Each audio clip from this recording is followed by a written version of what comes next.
अस्सलामु अलैकुम व रहमतुल्लाहि व बरकातुहू। अल्हम्दुलिल्लाहि व कफ़ा व सलामुन अला इबादिही अल्लज़ीना इस्तफ़ा, अम्मा बअद फ़अऊज़ु बिल्लाहि मिनश शैतानिर रजीम। बिस्मिल्लाहिर रहमानिर रहीम। इन्नल्लाहा व मलाइकतहु युसल्लूना अलन नबी या अय्युहल्लज़ीना आमनू सल्लू अलैहि व सल्लिमू तस्लीमा। सल्लल्लाहु अला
सय्यिदिना सर्वश्रेष्ठ महामानव सैयदुल अंबिया वल मुरसलीन विश्व नबी हयातुल नबी जनाब मुहम्मदुर रसूलुल्लाह सल्लल्लाहु अलैहि वसल्लम पवित्र कदम मुबारक अर्पण করছি सल्लल्लाहु ताला अलैहि वसल्लम तस्लीमन कसीरन कसीरा।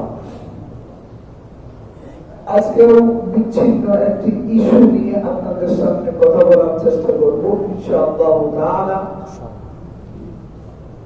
আসলে মানব জীবনে ইস্যু শেষ বলতে নাই। এক একটা ইস্যু মানব জীবনে আমাদের সমাজে তৈরি হয়ে যাচ্ছে। কিছু ইস্যু এমন আছে যেটা সুখকর, দেশের জন্য, দেশের জন্য, জাতি এবং মানুষের জন্য আনন্দদায়ক, প্রীতিমূলক কিছু ইস্যু তৈরি হয়। আবার কিছু ইস্যু এমন যে ইস্যুগুলো মানবতাকে বিপর্যস্ত করে, মানুষের নীতি নৈতিকতা পর্যবসিত করে, যার ভেতরে বিবেক আছে, যার ভেতরে মনুষ্যত্ব বোধ আছে, এইরকম আল্লাহর বান্দারা আজকে উঠে এমন অনেক বিষয় মাঝে মধ্যে আমাদের সামনে চলে আসে। এই ধারাবাহিকতায় আমাদের বাংলাদেশের গত সপ্তাহে আনুষ্কা হত্যাকাণ্ড অত্যন্ত বেদনাদায়ক, পেথেটিক, মর্মান্তিক একটি ইস্যু। আমরা সকলে জানি আনুষ্কা নূর আমি আমার আপনার মেয়ের মতো একটা মেয়ে। সে তো কোনো মা বাবার কলিজার ধন ছিল, কলিজার টুকরা ছিল, কোন ভাইয়ের আদরের বোধ ছিল। ধারাবাহিকভাবে ইফতিকার ফার্দি বিহান, সেও একজন মা বাবার 7 রাজার দল, কলিজার টুকরা। এই ছোট ছোট মাসুম বাচ্চাগুলো মা বাবা তাদেরকে অনেক স্বপ্ন লালন করে বিভিন্ন হাই ব্রান্ডের বিভিন্ন শিক্ষা প্রতিষ্ঠানে তাদেরকে অনেক স্বপ্ন লালন করে মা বাবা পাঠায়। অনেক স্বপ্ন মা বাবার বুকে, অন্ধের দৃষ্টির মতো এই ছেলেগুলো আমাদের কাছে আসবে। অনেক সময় মানবতা আমাদেরকে কাঁদায়, কেন আমাদের সন্তানগুলো এমন কিছু ঘটনা ঘটায় যে ঘটনাগুলো মানুষ বোঝাতে পারে না। এমন কিছু ঘটনা, অপ্রীতিকর পরিস্থিতির শিকার আমার কলিজার টুকরা ছেলে মেয়েগুলো হয়, যেগুলোর কল্পনাও তো আমরা কোনোদিন করি নাই আমার সন্তান এই কাজ করতে পারে বা আমার মেয়ে এইরকম পরিস্থিতির শিকার হতে পারে। একজন ভুক্তভোগী মা বাবা ছাড়া কেউ এই বেদনা বুঝবে না। এই আনুষ্কা ফারদিনের এই হত্যাকাণ্ড পুরো বাংলাদেশকে নাড়িয়ে দিয়েছে। দুজনেই তো মুসলমান, মুসলিম পরিবারের ছেলে মেয়ে, তাদের মা বাবা ইমানদার, তাদের মা বাবা উম্মতে মুহাম্মাদের অংশ, তাহলে কেন আজকে এই পরিস্থিতি? গ্রুপ স্টাডির নামে মাস্টার মাইন্ডের ও লেভেলের ছাত্রী ফারদিন, সেও অন্য প্রতিষ্ঠানের ও লেভেলের ছাত্র ছিল। গ্রুপ স্টাডির নাম করে 4 জন মিলে এই মেয়েটার উপরে যেই পৈশাচিক নির্যাতন হত্যাকাণ্ড চালিয়েছে, এটা ইলেকট্রনিক এবং প্রিন্টিং মিডিয়ার মাধ্যমে আপনারা সকলে জানেন। ঘটনার বর্ণনা দেওয়া আমার প্রসঙ্গ নয়, আমার প্রসঙ্গ ঘটনার দিকে আপনাদের দৃষ্টি আকর্ষণ করা। এখন প্রশ্ন হল, কেন আনুষ্কা নূর আমিনের মতো কলিজার টুকরো মেয়েরা সময়ে অসময়ে ধর্ষিতা হবে, আর কলিজার টুকরা ইফতিকার ফারদিনের মতো আমাদের সন্তানরা কেন ধর্ষণ হবে? এই ব্যাপারে ইসলামের করণীয়, এই ব্যাপারে একজন মুসলিম ফ্যামিলির একজন বাবা হিসেবে, একজন মা হিসেবে আমার কি করণীয়? বা মুসলিম পরিবারের একজন তরুণী হিসেবে, স্কুল কলেজের ছাত্র ছাত্রী হিসেবে আমার কি করণীয়, সংক্ষেপে আপনাদের সঙ্গে কয়েকটি কথা বলব। ধর্ষণ বলেন, ব্যভিচার বলেন, জেনা বলেন, সবগুলো ইসলাম অনুমোদন দেয় না। জৈবিক চাহিদা আছে, এটা আল্লাহ রাব্বুল আলামিনের নিয়ামত। ক্ষুধা দুই প্রকার, একটা দেহের ক্ষুধা, তারপর আরেকটা আত্মার ক্ষুধা, একটা দেহের, আরেকটা উদরের পেটের ক্ষুধা। পেটের ক্ষুধার জন্য আল্লাহ পাক রব্বুল আলামিন যেমন রিজিকের ব্যবস্থা করেছেন, দেহের ক্ষুধার জন্য আল্লাহ পাক রব্বুল আলামিন রিজিকের ব্যবস্থা করেছেন।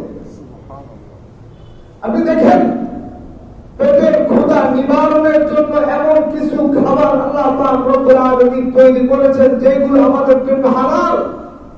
আবার এমন কিছু বস্তু খেলেও ক্ষুধা নিবারণ হয় যেগুলো আমাদের জন্য খাওয়া আল্লাহ পাক রব্বুল আলামিন হারাম করে দিয়েছেন। ঠিক এইভাবে দৈহিক ক্ষুধা নিবারণের জন্য আল্লাহ পাক রব্বুল আলামিন পথ এবং পদ্ধতি বদলে দিয়েছেন। একটা বৈধ, একটা আমাদের জন্য হালাল, সেটার নাম বিয়ে। আরেকটা অবৈধ এবং হারাম, সেটার নাম জেনা, ব্যভিচার। এটা যদি জেনা ব্যভিচার, এটা যদি সম্মতিক্রমে হয়ে যায় তাহলে এটা জেনা হয়, এটা ব্যভিচার হয়। কিন্তু এটা বাই ফোর্স, বাই ভায়োলেন্স যদি এইগুলো হয়, প্রেসার ক্রিয়েট করে, জোর পূর্বক হয়, অসম্মতিক্রমে হয়, এটা রেপ হয়ে যায়, এটা দর্শন হয়ে যায়। দর্শন এটা জেনার একটি অঙ্গ। এই মানবতার বিধ্বংসী চরিত্র, বিধ্বংসী কাজগুলো ইসলাম চিরতরে হারাম করার জন্য কঠোর কর্মসূচি গ্রহণ করেছে। ইসলাম বলে সূরা বনী ইসরাঈল, ওয়ালা তাকরাবুজ জিনা ওয়ালা তাকরাবুজ জিনা ইন্নাহু কানা ফাহিশাতান ওয়া সাআ সাবিলা। কোরআন বলে, ও আমার বান্দা-বান্দী, তোমরা আশরাফুল মাখলুকাত মানুষ, এমন একটি পাপ তোমাদের ভেতরে আছে যে পাপ মানুষের মনুষ্যত্বকে ধ্বংস করে, যে পাপ মানবতাকে হত্যা করে, মানবতাকে ধ্বংস করে। আল্লাহ পাক রব্বুল আলামিন প্রত্যেক পাপাচার না করার জন্য নিষেধাজ্ঞা বর্ণনা করতে গিয়ে কোরআনে লা তাফআলু শব্দ ব্যবহার করেছেন। আর জিনা, ব্যভিচার, এই অশ্লীলতার বিরুদ্ধে নিষেধাজ্ঞা আরোপ করতে আল্লাহ পাক রব্বুল আলামিন লা তাকরাবু শব্দ ব্যবহার করেছেন।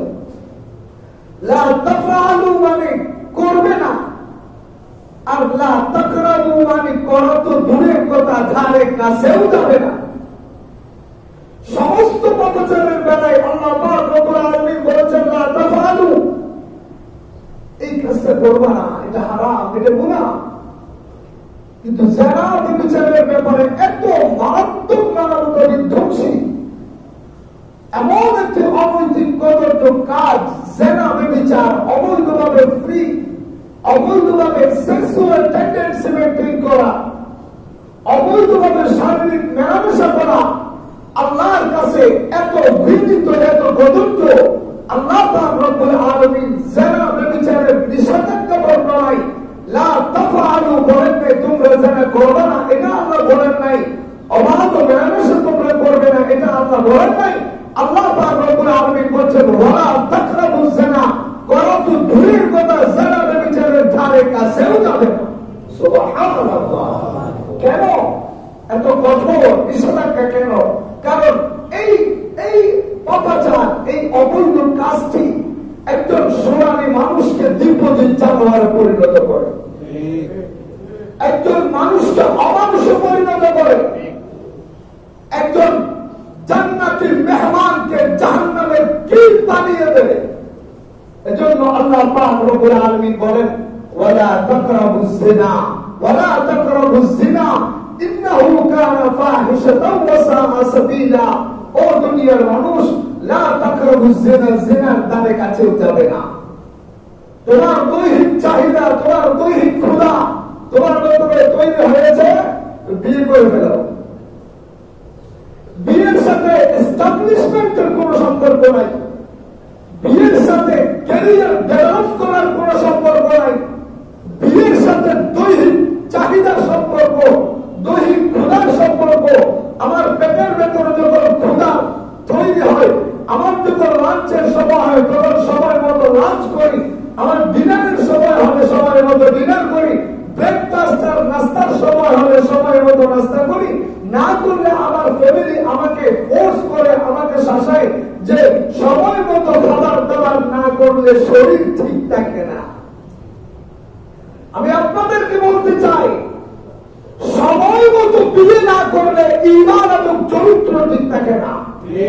সময় মতো বিয়ে না করলে জাহান্নামে যাওয়া ছাড়া জান্নাতের আশা করা সম্ভব না।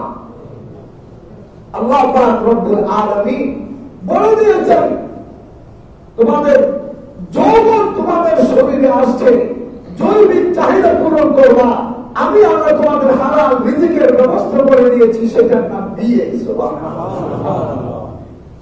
বিয়ে ছাড়া যত পথ আছে, কত পথ, আধুনিকতার নাম দিয়ে, প্রগতিশীলতার নাম দিয়ে, ফ্যাশনের নাম দিয়ে, পাশ্চাত্যবাদী অপসংস্কৃতিগুলো, পাশ্চাত্যবাদী সেই বিপদী জানোয়ারদের সেই কদর্য কাজগুলোকে আমরা আধুনিকতা মনে করে বলাদকরণ করছি না।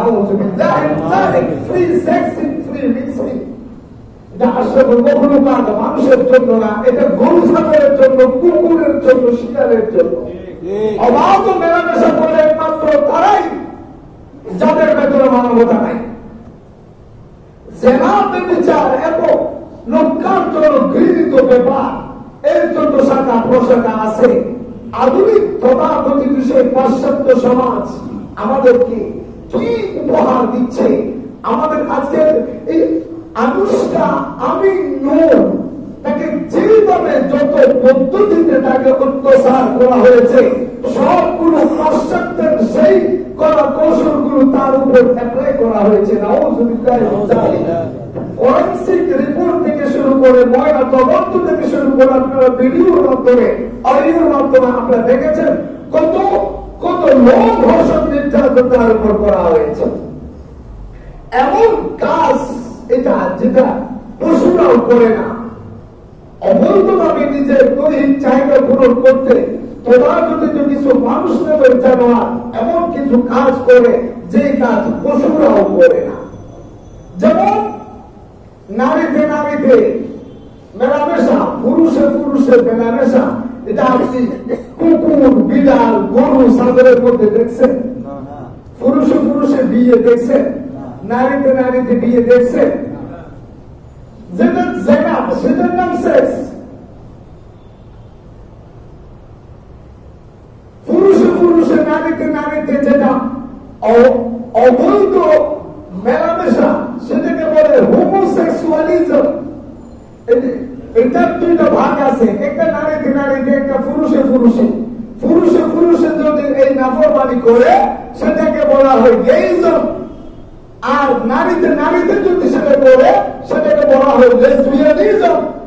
এই গেইজম বলেন, লেসবিয়ানিজম বলেন, হোমোসেক্সুয়ালিজম বলেন, কোন আশ্চর্য হুকুকার মানুষের জন্য আল্লাহ পাক রব্বুল আলামিন পারমিশন দেন নাই। কেন? কারণ এইগুলো আশ্চর্য হুকুকার মানুষ ছাড়া, এইগুলো সাধারণ বিপদী জানোয়ার, গরু, ছাগল পর্যন্ত এই হোমোসেক্সুয়ালিজম বলেন, গেইজম বলেন, লেসবিয়ানিজম বলেন, এই কলা কৌশলগুলো তারাও অ্যাপ্লাই করে না। নাউযুবিল্লাহ। অথচ মানুষ নামের কলঙ্ক পাশ্চাত্যবাদী কিছু কুকুর আর শিকার এই অ্যাপ্লাই, এই কলা কৌশলগুলো অ্যাপ্লাই করে এই আনুষ্ঠানুর আমি কেউ ঠিক এইভাবে নির্যাতন করা হয়েছে। আজকে তারা তো মানুষ ছিল, তাদেরকে ও লেভেল মাস্টার মাইন্ডের মতো উন্নত একটা শিক্ষা প্রতিষ্ঠানে তাদেরকে কেন দেওয়া হয়েছে? কেন আজকে তাদেরকে মা বাবা এত লক্ষ লক্ষ টাকা খরচ করে এইরকম ব্যয়বহুল প্রতিষ্ঠানে কেন দিল? মানুষ থেকে জানোয়ার হওয়ার জন্য, পশু হওয়ার জন্য? না দেশ এবং জাতির একজন আদর্শবান কর্মী উপকার হওয়ার জন্য, দেশের উপকারের জন্য, দেশের বাদ্য উন্নয়নের জন্য, দেশের লাভের জন্য, দেশের কল্যাণ সাধনের জন্য আমরা আমাদের সন্তানগুলোকে লালন পালন করি, লক্ষ কোটি টাকা ব্যয় করে তাদেরকে প্রতিষ্ঠানের উচ্চ শিক্ষায় শিক্ষা দেওয়ার জন্য তাদেরকে আমরা প্রতিষ্ঠানে দিই। তাহলে এইরকম উচ্চ শিক্ষায় শিক্ষিত হওয়ার জন্য স্বপ্ন লালন করে আমার পরিচয় টুকরা সন্তানকে আমি বিভিন্ন শিক্ষা প্রতিষ্ঠানে দেওয়ার পরেও কেন আমার সন্তানগুলো সন্তান হয়ে প্রবেশ করে মাঝে মধ্যে জানোয়ার হয়ে বের হয়? কেন আমার মেয়ের ইজ্জত এমন ভাবে লুণ্ঠিত হয় যেটা স্বাভাবিক কোন মা বাবা বরদাস্ত করতে পারে না? মা বাবা আত্মীয় স্বজন দূরের কথা কোন একজন সচেতন মানবিক একজন মানুষ সেও তার কলিজা কেঁপে উঠে এমন পৈশাচিক ভাবে নির্যাতন কেন করে? আমার সন্তানের চিন্তা চেতনা, আমার সন্তানের বিবেক বুদ্ধি কেন লোপ পেল, কোথায় গেল? এর কারণ কি? এটা অন্বেষণ করতে হবে। এটা অন্বেষণ করার জন্য ইসলাম আমাদেরকে ধারাবাহিক কয়েকটি কর্মসূচি ইসলাম আল্লাহ পাক রব্বুল আলামিন আমাদেরকে দিয়েছেন। বনি ইসরাইলের ভেতরে আল্লাহ পাক রব্বুল আলামিন বলেন ওয়ালা তাকরাবুজ জিনা ইন্নাহু কানা ফাহিশাতাও ওয়া সাআ সাবিলা। আল্লাহ পাক রব্বুল আলামিন বলেন বান্দা তোমাকে জাহান্নামের জন্য আমি আল্লাহ তৈরি করিনি, অত্যন্ত আদর সোহাগ করে আমি আল্লাহ তোমাদেরকে উম্মতে মুহাম্মদী হিসেবে দুনিয়াতে প্রেরণ করেছি। যে উম্মতে মুহাম্মদী না হলে আদম থেকে ঈসা পর্যন্ত কোন পয়গম্বরের উম্মত আমি তৈরি করতাম না, পৃথিবীতে প্রেরণ করতাম না। যে উম্মতে মুহাম্মদী জান্নাতে না গেলে আমি কোন উম্মতের জন্য জান্নাত বৈধ করতাম না, জান্নাতে প্রবেশ করার জন্য পারমিশন আমি জান্নাত তৈরি করেছি। ও উম্মতে মুহাম্মদী তোমাদের জন্য তোমরা সর্বপ্রথম জান্নাতে প্রবেশ করবে, এরপরে অন্যান্য নবী রাসূলদের উম্মতগণের জন্য আমি জান্নাতের অনুমতি দেব। এমন উম্মতে মুহাম্মদীর অংশ হওয়ার পরেও আমার ছেলে মেয়েকে জানোয়ারে পরিণত হলো। আমি একজন মা বাবা, আমার জন্য এই সন্তান জান্নাতে যাওয়ার ওসিলা হওয়ার কথা, আমার জন্য মান সম্মান ইজ্জতের রাজ মুকুট বয়ে নিয়ে আসার কথা, কিন্তু আমার এই সন্তান দুনিয়াতেও কেন আমার লাঞ্ছনার বিষয় হলো? কিয়ামতের ময়দানে এই সন্তানের কারণে কেন আমাকে জাহান্নামে যেতে হবে? ও আল্লাহর বান্দা মুসল্লিয়ানে কেরাম, সময় থাকা অবস্থায় আমার সন্তান সন্ততির বেলায় আমাকে সতর্ক হতে হবে, সচেতন হতে হবে।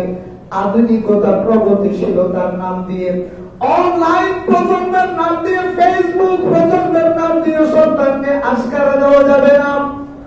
শয়তানের বেলায় আমার আপনার কিছু রেসপন্সিবিলিটি, কিছু দায়িত্ব ইসলাম আমাকে দিয়েছে। এই দায়িত্ব যদি আমি আপনি পালন না করি, কিয়ামতের ময়দানে আনুষ্কার মতো মেয়ে, এই নাহিদ ফারদিনের মতো মেয়ে, ইফতিকারের মতো ছেলে, এই আনুষ্কার মতো মেয়ে কিয়ামতের ময়দানে কোটি কোটি মানুষের সামনে আমার আপনার কলা করে টেনে আল্লাহর আদালতে নিয়ে বলবে, আল্লাহ এই তো আমার মা, এই তো আমার বাবা, আমার মা আমার বাবা যদি আমাকে আশকারা না দিত, প্রশ্রয় না দিত, বড় নারী বড় পুরুষের সাথে মেলামেশা করার জন্য সুযোগ তৈরি করে না দিত, আমার হাতে যদি টাচ ফোন না দিত, ল্যাপটপ যদি আমাকে কিনে না দিত, আধুনিকতার নাম দিয়ে সহজ শিক্ষামূলক প্রতিষ্ঠানে যদি আমাকে না দিত, গ্রুপ স্টাডিতে বসার নামে পর পুরুষের সাথে আমাদেরকে বসার সুযোগ না দিত, আজকে আমি জাহান্নামে যাওয়ার উপযুক্ত হতাম না। আজকে যে মা বাবার কারণে দুনিয়াও আমার ধ্বংস হয়ে গেল, আখিরাত আমার জন্য ধ্বংস হয়ে গেল, জাহান্নাম আমার জন্য অনিবার্য হয়ে গেল, জান্নাত আমার জন্য হারাম হয়ে গেল। মা বাবা ছাড়া আমি জাহান্নামে যাব না। রব্বানা আতিহিম যিফাইনি মিনান নার। এই সন্তান দুর্বল, আল্লাহ তোমার নাফরমানির কারণে, তোমার দেখিয়ে দেওয়া, তোমার প্রদর্শিত পথ অবলম্বন না করে দৈহিক চাহিদা নিবারণের জন্য জানাবে বিচারে লিপ্ত হয়েছিলাম। সুযোগ না পেয়ে দর্শন করেছিলাম, দর্শনের মতো ঘটনা ঘটিয়েছিলাম। রব্বুল আলামিন যে মা বাবার আশকারার কারণে আমাদের চিন্তা চেতনা এতটাই বিপদগামী হয়েছিল, আমাদেরকে যদি আপনি এক গুণ আযাব দেন, আমার এই মা বাবা, আমার বড় ভাই, আমার গার্ডিয়ানকে আপনি ডাবল শাস্তি দেন। নাউযুবিল্লাহ। এজন্য আল্লাহ পাক রব্বুল আলামিন মূল নীতি বর্ণনা করতেছেন, ওয়ালা তাকরাবুজ জিনা, ওয়ালা তাকরাবুজ জিনা ইন্নাহু কানা ফাহিশাতাও ওয়া সাআ সাবিলা। জিনা বলতে যত রকমের জিনা আছে, সমস্ত জিনা করবে তো দূরের কথা, অনেক দূরে থাকবে, অনেক দূরে থাকবে, জিনা এক প্রকার নয়। আল্লাহ পাক রব্বুল আলামিনের কোরআন আমাদেরকে মূলনীতি বর্ণনা করতেছেন, ওয়ালা তাকরাবুজ জিনা ইন্নাহু কানা ফাহিশাতাও ওয়া সাআ সাবিলা। জিনা এমন একটি কাজ যেটা বড় মানুষ করতে পারে না, যেটা অশ্লীল এবং অত্যন্ত কদর্য একটি পথ। লা তাকরাবু, আল্লাহ পাক রব্বুল আলামিনের হাবিব বলেন, মাইয়াজমান বিমা বাইনা লিহরিহি ওয়া মা বাইনা রিজলাইহি আজমান লাহুল জান্নাহ। ও আমার উম্মত, দুনিয়াতে থাকা অবস্থায় তোমরা যদি দুটো জিনিসের হেফাজতের নিশ্চয়তা, দুটো জিনিসের সব ব্যবহারের নিশ্চয়তা যদি আমি রাসূলকে দাও, আমি দুনিয়াতে থাকা অবস্থায় তোমাদেরকে জান্নাতের গ্যারান্টি দেব। আল্লাহু আকবার, আল্লাহু আকবার। কেমন কথা! আমার রাসূল বলেন, তোমরা দুইটা জিনিসের নিশ্চয়তা দাও। তোমাকে আল্লাহ যত নিয়ামত দিয়েছে, ওই নিয়ামতের ভেতরে দুইটা জিনিস, দুইটা নিয়ামত যথাযথ হেফাজত করবে, যথাযথ ব্যবহার করবে, মিস ইউজ করবে না, অপব্যবহার করবে না। আমাকে নিশ্চয়তা দাও, আমি রাসূল দুনিয়াতে তোমাদেরকে জান্নাতের গ্যারান্টি দেব।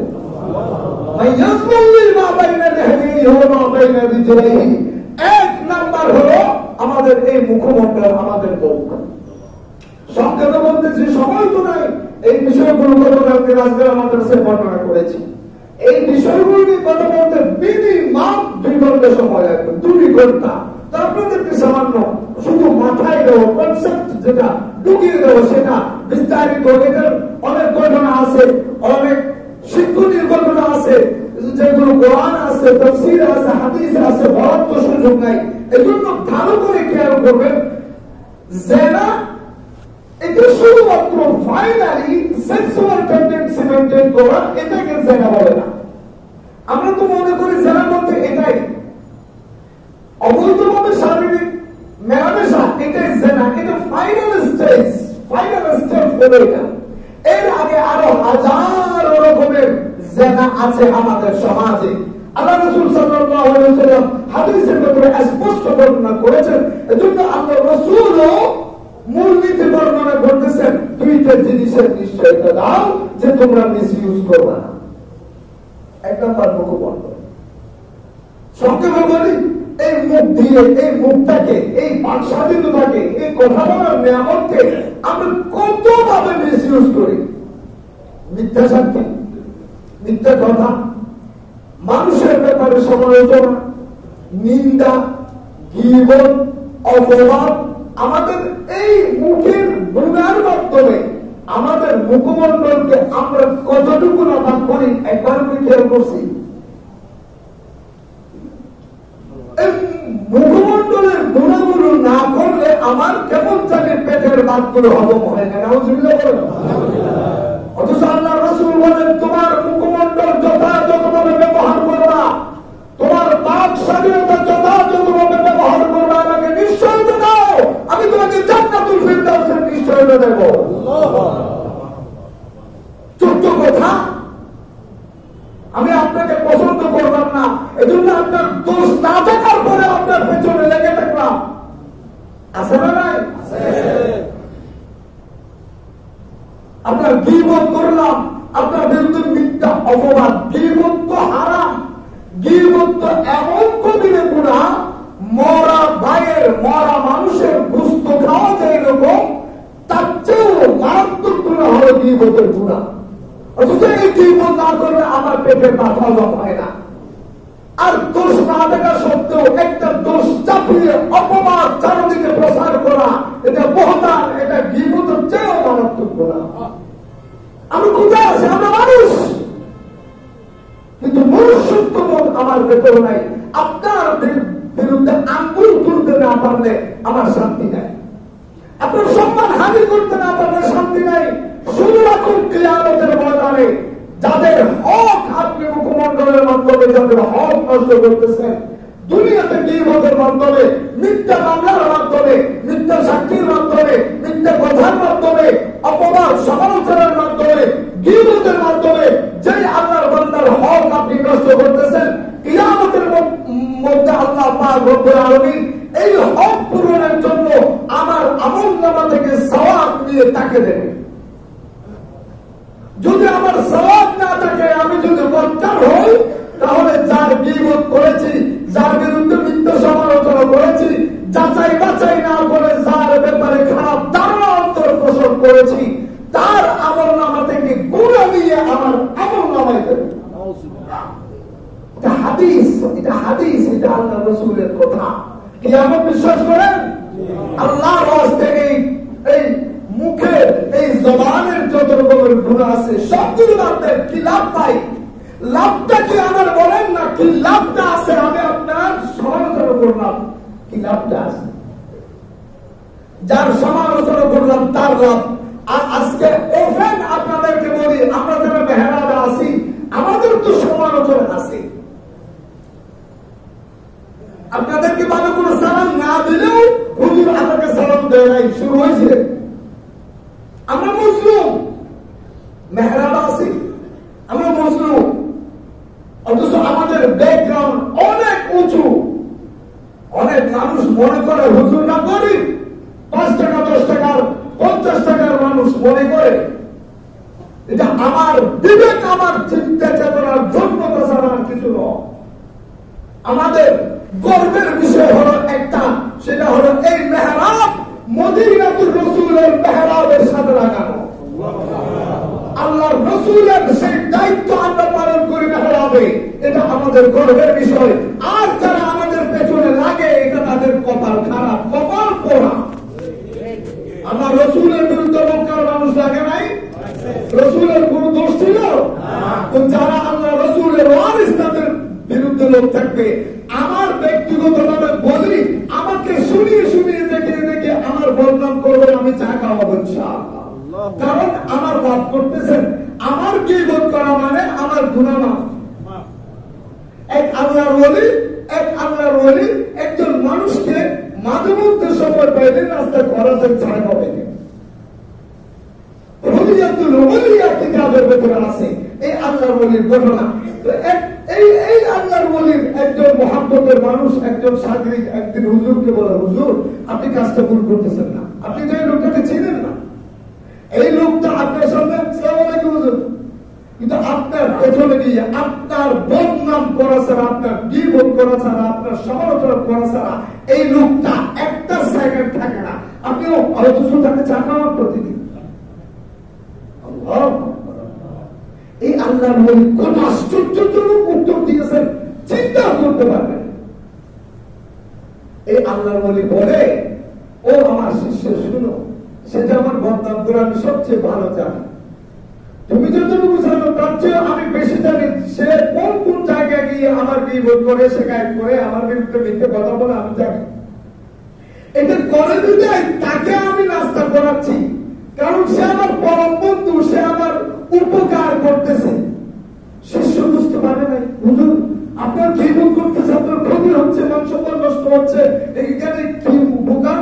হুজুর বললেন, শুনো, হাদিসের ভেতরে আছে যারা গীবতকারী, যার সমালোচনা করা হয় কিয়ামতের ময়দানে, এই হক নষ্ট হওয়ার এই বদলা কিয়ামতের ময়দানে আল্লাহ পাক রব্বুল আলামিন এভাবে নেবেন যে গীবত করে, সমালোচনা করে, নিন্দা করে, তার থেকে সওয়াব, ওই হক নষ্ট হওয়ার পরিমাণ সওয়াব যার করা হয়েছে তার আমলনামায় দেবে।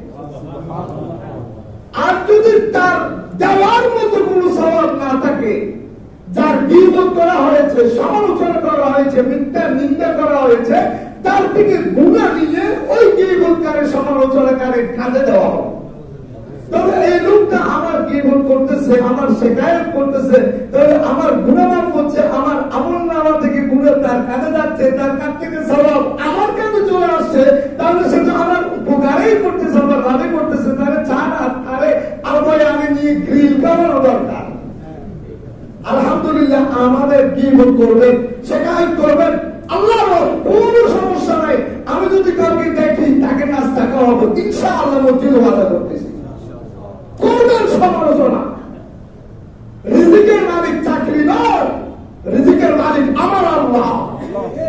এই মসজিদে আসার আগেও আল্লাহ আমাকে সম্মানের সাথে আমার পরিবার নিয়ে পরিচয় টুকরো সন্তানদেরকে 4 সন্তান মাদ্রাসায় পড়ে, আলহামদুলিল্লাহ 4 সন্তান। আপনি গীবত করবেন, সমালোচনা করবেন, কিছুই হবে না। যা করার উনি করবেন, ইনশাআল্লাহ উনি করবেন, আরশের মালিক। আমার রাসূল বলেন এটাকে হেফাজত করো, তোমার মুখমণ্ডলকে হেফাজত করো, তোমার কথাবার্তা, তোমার বাক স্বাধীনতাকে যথাযথভাবে ব্যবহার করো, ব্যবহার করে মওতের বিছানায় যাও। আমি রাসূল তোমাকে জান্নাতের গ্যারান্টি দিচ্ছি। পারবেন তো ভাই? এটাকে হেফাজত করতে পারবেন? এই তাফসীর করতে গেলে অনেক লম্বা, এর জন্য তাফসীরের দিকে যাচ্ছি না। মা বাইনা লিহাইহি মানে মুখমণ্ডল, মা বাইনা লিহাইহি মানে কি?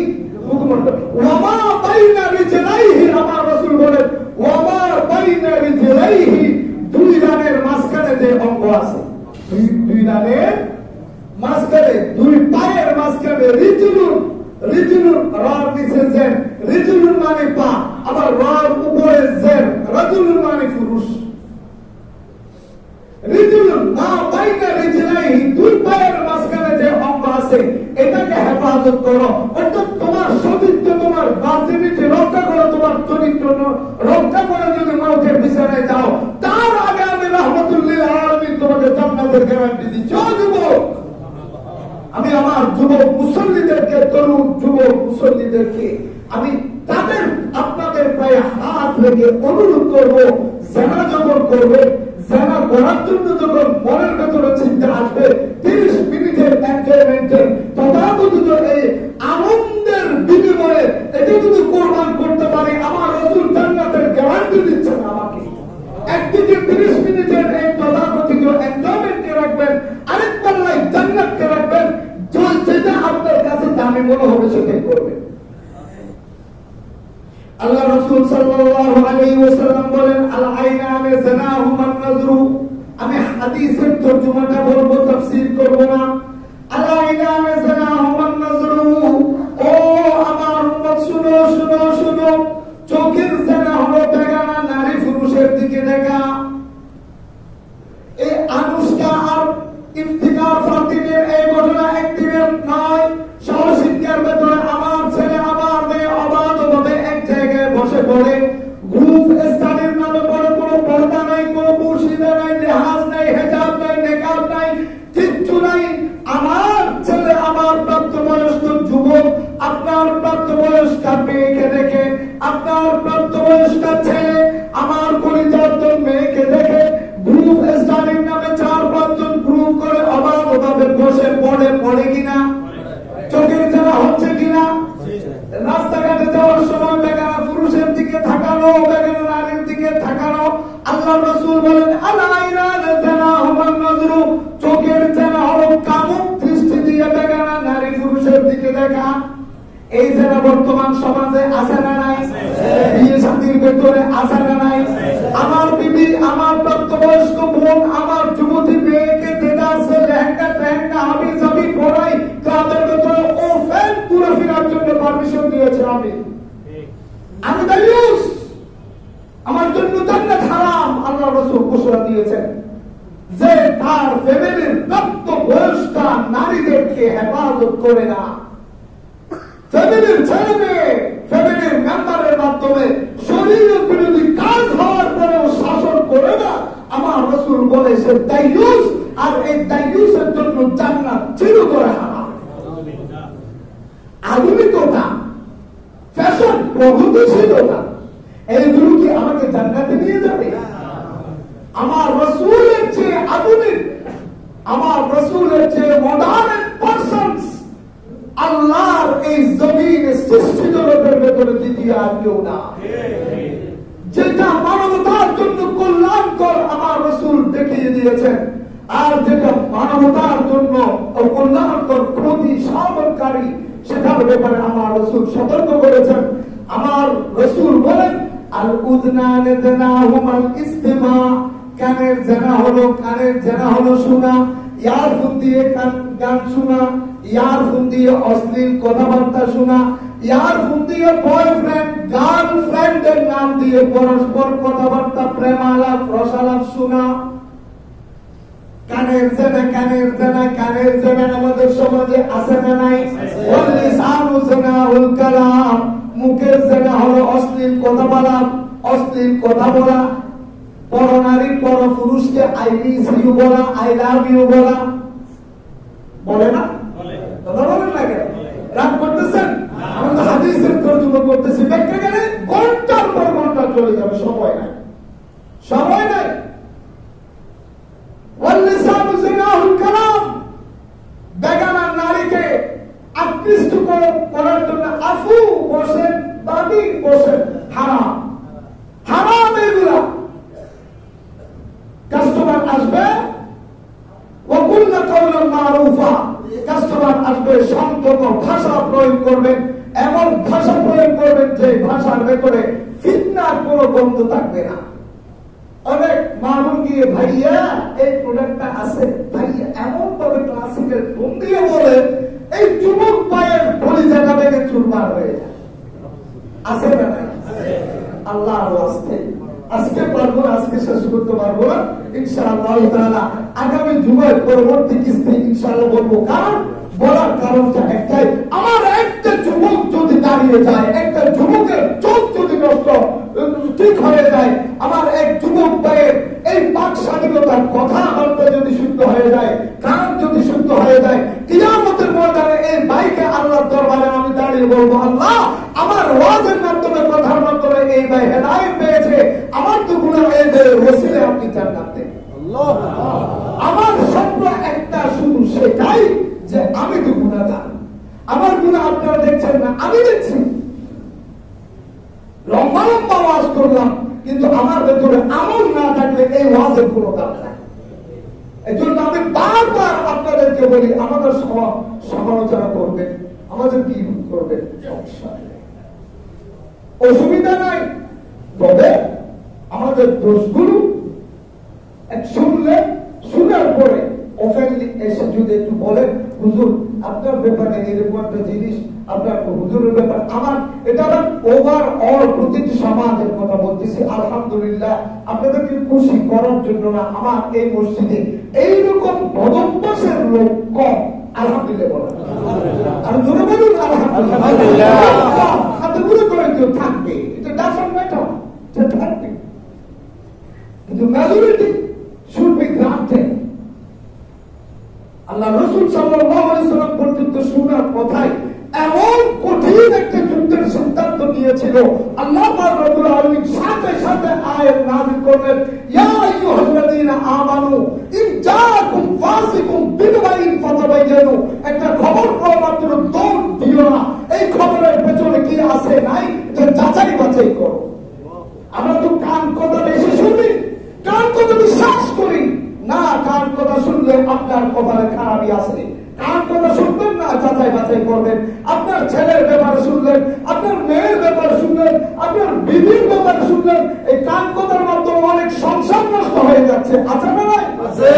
আল্লাহর ওয়াস্তে এই বদভ্যাসগুলো ছাড়ো, এগুলো সমাজ নষ্ট করে, এগুলো পরিবার নষ্ট করে, আমার ঈমান আকীদা চরিত্র নষ্ট করে। আল্লাহ পাক রব্বুল আলামিনের হাবিব বলেন, ওয়াল লিসানু জানাহুল কালাম, অবৈধ অশ্লীল কথাবার্তা বলা, প্রেমের রসালাপ করা মোবাইলের মাধ্যমে ডিরেক্টলি বসে বসে চাইনিজ রেস্টুরেন্টে আলো আধারিন এই পরিস্থিতিতে, স্বপ্নের পরিস্থিতিতে গুজুর গুজুর গুজুর গুজুর করা, ক্লাসমেটের নাম দিয়ে না, আমরা তো ফ্রেন্ড, ছেলে মেয়ে কখনো ফ্রেন্ড হতে পারে না। খোদার কসম, শুধু ইসলামের কথা না, হুমায়ুন আজাদ আপনারা সকলে ছিলেন, হুমায়ুন আজাদ, হুমায়ুন আহমেদ, শরৎচন্দ্র চট্টোপাধ্যায়, রবি ঠাকুর, এদের ইতিহাস আমি নোট করছি, কিন্তু সময়ের অভাবে নোট এখানে করে আনতে পারি না, বিদায় বলতে পারছি না। সবাই বলেছেন, সবাই এক বাক্যে ফতোয়া দিয়েছে যে নারী পুরুষের কোনো বন্ধুত্ব হয় না, কারণ বন্ধুত্ব এমন জিনিসের নাম যেটার ভিতরে কোনো স্বার্থ থাকতে পারে না। নিঃস্বার্থ ভাবে একজন আরেকজনের উপকারে, একজন আরেকজনের হাসে, একজন আরেকজনের কান্নায় কাঁদে, এটার নাম বন্ধুত্ব। যেখানে স্বার্থ থাকবে সেটা কোনো বন্ধুত্ব হতে পারে না। একটা ছেলে একটা মেয়ের সাথে বন্ধুত্ব করবে কিসের আশায়? কিছু পাওয়ার আশায়। মান্না আমরা তো আমার চেয়ে বেশি বুঝে এগুলো হারাম, এগুলো জায়েজ নেই। কিসের? Just friend. একটা ট্রেন্ড আসলো আমাদের সমাজে, উই আর জাস্ট ফ্রেন্ড। এটা গরু ছাগলের জন্য, লাল কুত্তাদের জন্য, এটা উম্মত মুহাম্মদের জন্য না। এর পরবর্তী কথা ইনশাআল্লাহ তাআলা আগামী জুমায় বলবো। আপনারা কষ্ট করে মাফ করবেন, কষ্ট করে মাফ করবেন।